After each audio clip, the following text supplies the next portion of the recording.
मुख्यमंत्री जयराम ठाकुर बोले, डूबता हुआ जहाज है कांग्रेस। कांग्रेस के बड़े नेता छोड़ रहे हैं पार्टी का साथ। बोले, पार्टी नेता गुलाम नबी आजाद ने तंग आकर दिया त्याग पत्र। कांग्रेस पार्टी के वरिष्ठ नेतृत्व हताश और निराश। दिल्ली मॉडल पर हिमाचल में विकास करेगी आम आदमी पार्टी। केजरीवाल की दूसरी गारंटी से उत्साह लोगों में। हिमाचल प्रदेश के हर व्यक्ति को फ्री और बेहतर इलाज की जाएगी व्यवस्था। सदर विधायक अनिल शर्मा ने कांग्रेस पार्टी ज्वाइन करने की खबरों का किया खंडन। कहा, मैंने अभी कांग्रेस ज्वाइन नहीं की। जो सदर की जनता चाहेगी वही होगा। दोनों दलों से है ऑफर, लेकिन सदर क्षेत्र की जनता ही करेगी फैसला। और बिलासपुर में युवा कांग्रेस और सिटी चौकी पुलिस की टीम के बीच हुई हाथापाई। युवा नेता ने सिटी चौकी इंचार्ज को दोनों हाथों से रोकने का किया प्रयास, जिसको लेकर वीडियो हो रहा खूब वायरल। नमस्कार, आप देख रहे हैं HP 24/7। मैं हूं आपके साथ परी शर्मा। शुरुआत करते हैं सूबे के मुखिया से। मुख्यमंत्री जयराम ठाकुर ने कांग्रेस पर निशाना साधते हुए कहा कि कांग्रेस पार्टी डूबता हुआ जहाज है और पार्टी के कई बड़े नेता कांग्रेस का साथ छोड़ रहे हैं। मुख्यमंत्री जयराम ठाकुर आज सिरमौर जिला के दौरे पर रहे। रेणुका जी पहुंचने पर मुख्यमंत्री जयराम ठाकुर का स्थानीय लोगों ने जोरदार स्वागत किया। मीडिया से बातचीत करते हुए मुख्यमंत्री जयराम ठाकुर ने कहा कि देश में कांग्रेस पार्टी लगातार कमजोर पड़ती जा रही है और पार्टी के बड़े नेता कांग्रेस से तंग आकर पार्टी का साथ छोड़ रहे हैं। उन्होंने कहा कि कई दशकों से पार्टी से जुड़े कांग्रेस के वरिष्ठ नेता गुलाम नबी आजाद ने भी आज कांग्रेस पार्टी का साथ छोड़कर अपने सभी पदों से इस्तीफा दिया। कांग्रेस पार्टी के बहुत वरिष्ठ नेता जो 1970 के दौरान जो है कांग्रेस पार्टी में शामिल हुए थे, कांग्रेस पार्टी में काम करते हुए आगे बढ़े और केंद्र में बहुत महत्वपूर्ण दायित्व पर रहे, सरकार में और पार्टी में। उन्होंने आज कांग्रेस पार्टी की प्राथमिक सदस्यता से त्यागपत्र दिया है और उसके साथ साथ में कांग्रेस पार्टी के तमाम सभी दायित्वों पर जहां पर वो थे उन पदों से, उन दायित्वों से भी त्यागपत्र दिया है। स्वाभाविक रूप से इससे मालूम पड़ता है कि कांग्रेस पार्टी अब डूबता हुआ जहाज है।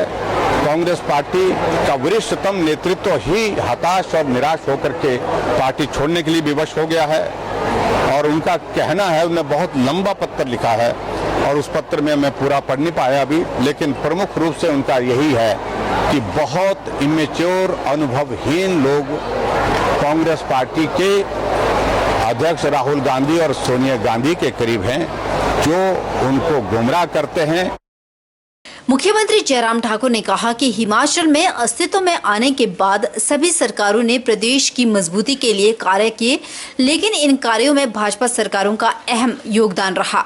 वहीं उन्होंने यह भी कहा कि रेणुका जी विधानसभा क्षेत्र में भले ही कांग्रेस का विधायक ना हो, उसके बावजूद यहाँ पिछले कई सालों के मुकाबले इस कार्यकाल में सबसे ज्यादा विकास कार्य हुए। उन्होंने कहा कि यह बेहद खुशी का विषय है कि प्रधानमंत्री नरेंद्र मोदी के कुशल नेतृत्व में देश जहां अमृत महोत्सव मना रहा है, वहीं हिमाचल प्रदेश अपनी 75वीं वर्षगांठ मना रहा है। हिमाचल प्रदेश के 75 वर्ष गठन के पूरे होने पर जहां पूरे प्रदेश भर में हम समारोह कर रहे हैं, आज रेणुका जी विधानसभा क्षेत्र के अंतर्गत हमने यहाँ कार्यक्रम किया है और मुझे इस बात की खुशी है कि बहुत उत्साह के साथ, गर्मजोशी के साथ लोगों ने स्वागत किया, अभिनंदन किया और वहाँ इस क्षेत्र के विकास के लिए 4.5 वर्ष के कार्यकाल में जो हम कर सकते थे वो हमने किया है और ये भी मैं कह सकता हूँ कि पिछली सरकार की तुलना में और बेहतर किया है। चाहे अपनी पार्टी का विधायक हो, चाहे दूसरी पार्टी का विधायक हो, हर क्षेत्र में जहां विकास की जो जरूरत है उसको पूरा करने की हमने कोशिश की है। वीरवार को हिमाचल प्रदेश के जिला ऊना में आम आदमी पार्टी के नेता और दिल्ली के उप मुख्यमंत्री मनीष सिसोदिया प्रदेश के लोगों को स्वास्थ्य की गारंटी दी। इससे पहले आम आदमी पार्टी ने शिमला में लोगों को शिक्षा की गारंटी देने का दावा किया था। आम आदमी पार्टी की ओर से जनता को दी जा रही गारंटी को लेकर राज्य प्रवक्ता गौरव शर्मा ने शिमला में प्रेस वार्ता की।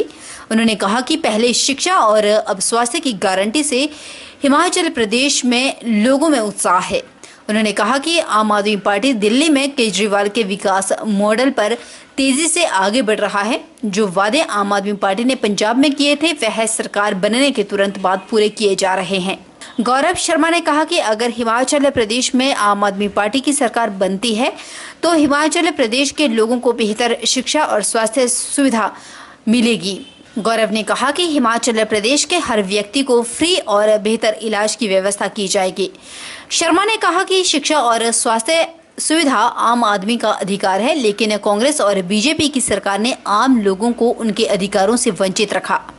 आम आदमी पार्टी की सरकार बनने पर अरविंद केजरीवाल की गारंटी के मुताबिक हर नागरिक को यह सुविधा दी जाएगी।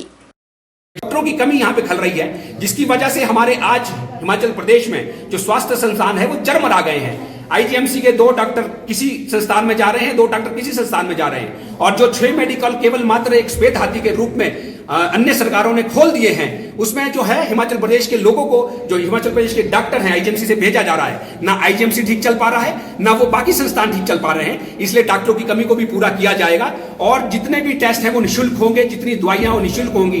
किसी भी प्रकार की स्वास्थ्य से रिलेटेड कोई भी समस्या हो, उसे हिमाचल प्रदेश में आम आदमी पार्टी है निःशुल्क प्रदान करवाएगी। ये वचन जो है अरविंद केजरीवाल ने हिमाचल प्रदेश के लिए दिया है, जिसको कल ऊना के अंदर मनीष सिसोदिया जो हमारे उप मुख्यमंत्री है और भगवंत मान जी ने स्पेशली अनाउंस किया है।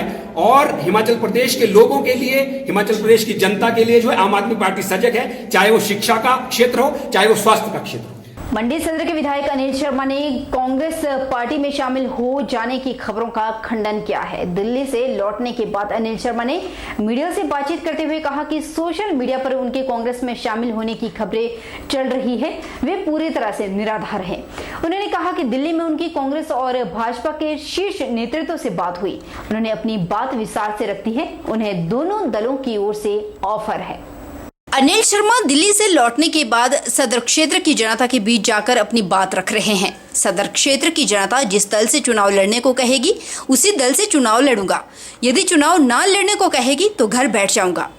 अनिल शर्मा ने स्पष्ट किया है कि जो भी निर्णय होगा वो सबके सामने होगा, ना कि किसी बंद कमरे में। हाँ, क्योंकि सोशल मीडिया है, कहाँ से खबरें मिलती है मुझे नहीं मालूम, परंतु कल ही मुझे कुछ लोगों के फ़ोन भी आए कि आपने क्या कांग्रेस ज्वाइन कर ली है। तो ज्वाइन तो मैं मंडी में नहीं करूँगा, तो दिल्ली में जाकर ही ज्वाइन करूँगा, और या नहीं ज्वाइन करूँगा तब भी कोई अलग बात है। हाँ, मैं दिल्ली गया था 2-3 दिन के लिए, तो शीर्ष नेताओं से मैंने बात करने का प्रयास किया कि अपनी बात में रख सकूँ उस पार्टी में भी जहाँ अभी मैं विधायक हूँ, और उस पार्टी में भी जहाँ मैं एक मंत्री होते हुए मैंने कांग्रेस पार्टी को छोड़ा था। परंतु जो मीडिया के अंदर लग रहा है, कभी किसी का नेताओं का नाम आ रहा है, कभी कुछ आ रहा है, मैं इसका खंडन करता हूं, क्योंकि जो नेता कांग्रेस पार्टी और भारतीय जनता पार्टी से संबंध रखते थे, जहां तक मैं अपनी बात रखी है, अब आगे देखते हैं उनका जो फैसला आएगा। और मैंने कहा कि ये फैसला अंदर नहीं होगा, ये फैसला पब्लिक के अंदर होगा। पब्लिक के पास इस फैसले को पार्टी के माध्यम से बताया जाए, जिससे मैं लोगों को जो है अपनी पोजीशन क्लियर कर सकूं। शुरू से ये इलाका हमारा जो है, जो रहा है, इस पे लगातार मैं आज भी निकल रहा हूँ अभी इसी चीज़ के लिए, और देखते हैं आगे क्या जो है लोगों का जो फैसला हो, उसके बाद ही हम निर्णय कर पाएंगे। अनिल शर्मा के मुताबिक सोनिया गांधी की तबीयत खराब होने के चलते उन्होंने प्रियंका गांधी से मिलकर अपनी बात रखने को कहा था। प्रियंका गांधी से विस्तार से बात हुई और उन्होंने बताया कि 2017 में उन्होंने किन कारणों से कांग्रेस को छोड़कर भाजपा का दामन थामा। इसके बाद उनकी मुलाकात भाजपा के राष्ट्रीय अध्यक्ष से हुई। उन्होंने मंत्री पद छोड़ने के बाद उनके साथ हुई बातों की विस्तार से जानकारी दे दी। जेपी नड्डा ने अनिल शर्मा को संगठन के साथ चर्चा के बाद आगामी निर्णय लेने को कहा। वहीं अनिल शर्मा ने भाजपा को यह भी स्पष्ट किया कि यदि भाजपा उनकी बेकदरी पर स्पष्टीकरण देती है तो ही वे पार्टी में बने रहने पर विचार करेंगे। मैडम सोनिया गांधी जी तो हमारी उस पर अस्वस्थ थी, परंतु प्रियंका जी की उन्होंने ड्यूटी लगाई थी कि वो मुझसे बात करें, और जो कांग्रेस के शीर्ष नेता हैं उनको भी उन्होंने कहा था कि वो बात करें मेरे से, और इसके बारे में स्पष्टीकरण दें कि क्या किन कारणों से जो है कांग्रेस से मैंने भारतीय जनता पार्टी ज्वाइन की थी। सारी बातों की बात सुनी उन्होंने, और इस बात को भी मैंने देखा कि उन्होंने महसूस किया कि परिस्थितियाँ कुछ ऐसी थी कि मुझे जो है दूसरी पार्टी भारतीय जनता पार्टी में जाना पड़ा उस वक्त, और यही कारण था कि मैं भारतीय जनता पार्टी के शीर्ष नेताओं में जो हिमाचल से हमारे आदरणीय नड्डा जी हैं, राष्ट्रीय अध्यक्ष हैं, उनसे मिलने का मुझे मौका मिला।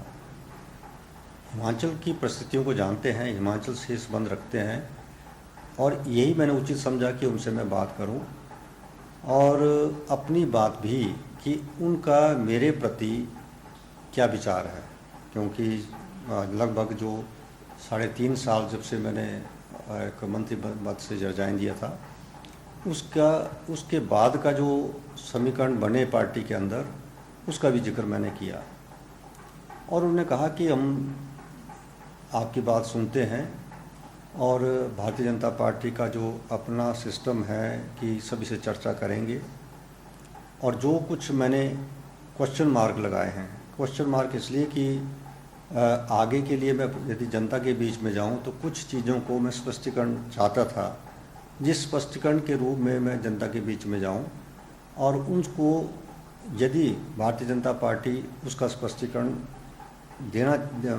देंगे तो तभी मैं जो है पार्टी के अंदर जो है बढ़ने का प्रयास करूंगा और ये बात उनको मैंने जो है बता दी है। हिमाचल प्रदेश के ऊना जिला के महतपुर बाजार में तेज रफ्तार एक इनोवा गाड़ी ट्रक के पीछे घुस गई। ट्रक टक्कर इतनी जोरदार थी कि आसपास के लोग जोर की आवाज सुनकर हैरान रह गए। बाजार के लोग जब घटनास्थल पर पहुंचे तो इनोवा गाड़ी में लोग फंसे हुए थे। स्थानीय लोगों की सहायता से उन्हें गाड़ी से बाहर निकाला गया। ड्राइवर को काफी मशक्कत के बाद इनोवा गाड़ी से बाहर निकाला गया, क्योंकि इनोवा गाड़ी ट्रक के पीछे काफी नीचे तक जा घुसी थी। हादसा इतना जबरदस्त रहा कि हादसे में 7 लोग घायल हो गए। स्थानीय लोगों की मदद से घायलों को नजदीकी क्लिनिक पर तुरंत उपचार के लिए लाया गया, जिसके बाद इलाज के लिए उन्हें जिला अस्पताल रेफर किया गया। पुलिस के मुताबिक इनोवा सवार श्रद्धालु धार्मिक स्थानों से दर्शन के लिए मध्य प्रदेश वापस जा रहे थे कि महतपुर में हादसा हो गया। फिलहाल इनका इलाज किया जा रहा है और आगामी कार्रवाई अमल में लाई जाएगी। चलिए रुक लेते हैं बिलासपुर का, जहां पर युवा कांग्रेस सिटी चौकी पुलिस की टीम के बीच हाथापाई हो गई। युवा कांग्रेस के पदाधिकारियों ने प्रदेश सरकार का पुतला फूंका तो पुलिस की टीम इसको रोकने के लिए आ गई। ऐसे में युवा कांग्रेस के पदाधिकारियों के साथ इनकी हाथापाई भी हो गई। यही नहीं, वीडियो में युवा कांग्रेस के एक नेता ने सिटी चौकी इंचार्ज को दोनों हाथों से रोकने का प्रयास भी किया, जिसको लेकर यह वीडियो खूब वायरल भी हो रहा है। बताते चले कि युवा कांग्रेस स्वास्थ्य सुविधाओं को लेकर जिला अस्पताल गेट के पास क्रमिक अनशन पर बैठे हुए हैं। वहीं दूसरी ओर युवा कांग्रेस ने शुक्रवार को प्रदेश सरकार का पुतला भी फूंका। 5 दिन होने को आज 5वां दिन चल रहा है भूख हड़ताल का, पर ना तो प्रदेश सरकार की तरफ से ना ही स्वास्थ्य विभाग की तरफ से कोई प्रतिक्रिया आज अभी तक हमारे सामने आई है। आज युवा कांग्रेस के साथियों के साथ मिलकर हमने जगत प्रकाश नड्डा जी, प्रदेश सरकार, स्वास्थ्य मंत्रालय, हिमाचल प्रदेश सरकार, इन सब का पुतला यहां दहन किया है। और मैं कड़े शब्दों में चेतावनी देना चाहता हूं प्रदेश सरकार को और स्वास्थ्य विभाग को। देखिए साहब, डरने वालों में से तो हम हैं नहीं हैं।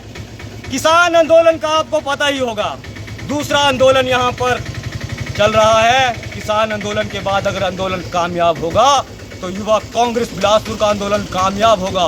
कड़े शब्दों में चेतावनी है कि जल्द से जल्द एमडी मेडिसिन के पद को भरा जाए, साथ के साथ रेडियोलॉजिस्ट के पद पर नियुक्ति की जाए, गरीबों का शोषण बंद किया जाए। प्रधानमंत्री नरेंद्र मोदी की सुजानपुर सहित प्रदेश के अन्य भागों के लिए प्रस्तावित रैली को सफल बनाने के लिए भाजपा अपने प्रदेश अध्यक्ष के नेतृत्व में जुट गई। प्रदेश भाजपा सह प्रभारी एवं युवा मोर्चा के पूर्व प्रदेश अध्यक्ष नरेंद्र अत्री ने कहा कि भाजपा कोर कमेटी में भाजपा की आगामी रणनीति के बारे में फैसले लिए गए और उसी में प्रधानमंत्री नरेंद्र मोदी की रैलियों का प्रस्ताव भी रखा गया। नरेंद्र अत्री ने कहा कि न केवल प्रदेश भाजपा के कार्यकर्ता बल्कि प्रदेश की आम जनता भी प्रधानमंत्री नरेंद्र मोदी की प्रस्तावित रैलियों के प्रति उत्साहित है। कांग्रेस द्वारा भाजपा पर ईडी के दुरुपयोग के आरोप लगाए गए हैं। उसी के ऊपर नरेंद्र अत्री ने कहा कि आजादी के उपरांत अधिकतर सत्ता में रहने वाली कांग्रेस पार्टी बौखला गई है। उन्होंने कहा कि कांग्रेस को विपक्ष में रहने की आदत नहीं है और प्रधानमंत्री नरेंद्र मोदी के नेतृत्व में हमेशा देश के आम नागरिक की दशा सुधारने के लिए प्रयासरत रहते हैं। वहीं विश्व मानपटल पर देश की छवि को निखारने के लिए भी अग्रसर रहते हैं।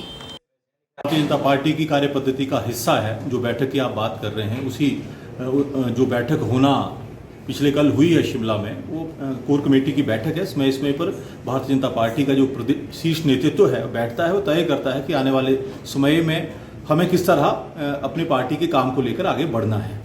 और जो प्रधानमंत्री जी की रैली की बात हुई, वो पूरे प्रदेश का अब से नहीं पहले से ही तय रैलियां थी, जिसको लेकर पूरे प्रदेश भर में खासा उत्साह, न केवल भाजपा कार्यकर्ताओं में बल्कि प्रदेश का प्रत्येक नागरिक इस बात को लेकर उत्साहित रहता है कि पूरे विश्व में अपने राष्ट्र का सम्मान बढ़ाने वाले सम्मानीय प्रधानमंत्री जी जो हिमाचल से आत्मीय तौर पर जुड़े हुए हैं यहाँ आए, तो उसको लेकर खासा उत्साह जहाँ आम जनमानस में है, वहीं तैयारियों को लेकर हमारा जो संगठन की कार्य पद्धति है, हमारा जो संगठनात्मक ढांचा है, वो पूरी तरह से इस बात को सुनिश्चित करने में हमारे प्रदेश अध्यक्ष जी की अध्यक्षता में लगा है।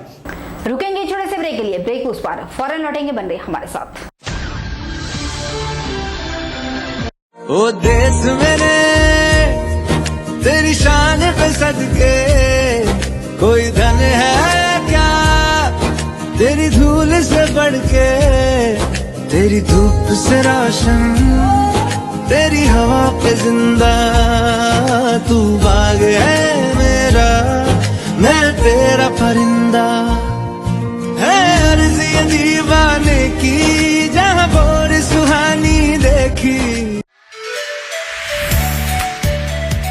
Abhilashi Group of Institution, Nashok, Mandi, Himachal Pradesh. Admission open 2022-23 for BTech Civil Electrical Computer Science Engineering, Diploma Civil Electrical Engineering, B Pharmacy, Regular and Lateral Entry, ANM, GNM, BSc Post Basic BSc and MSc Nursing, ITI in Electrician, Sanitary Health Inspector, Solar Technician, Electrical, Fitter, MSc Physics, Chemistry, Botany and DLEd, JBT and B.Ed at Abhilashi College of Education, the only B.Ed college in Himachal Pradesh with NAC A grade. Scholarship assistance available. Contact for admission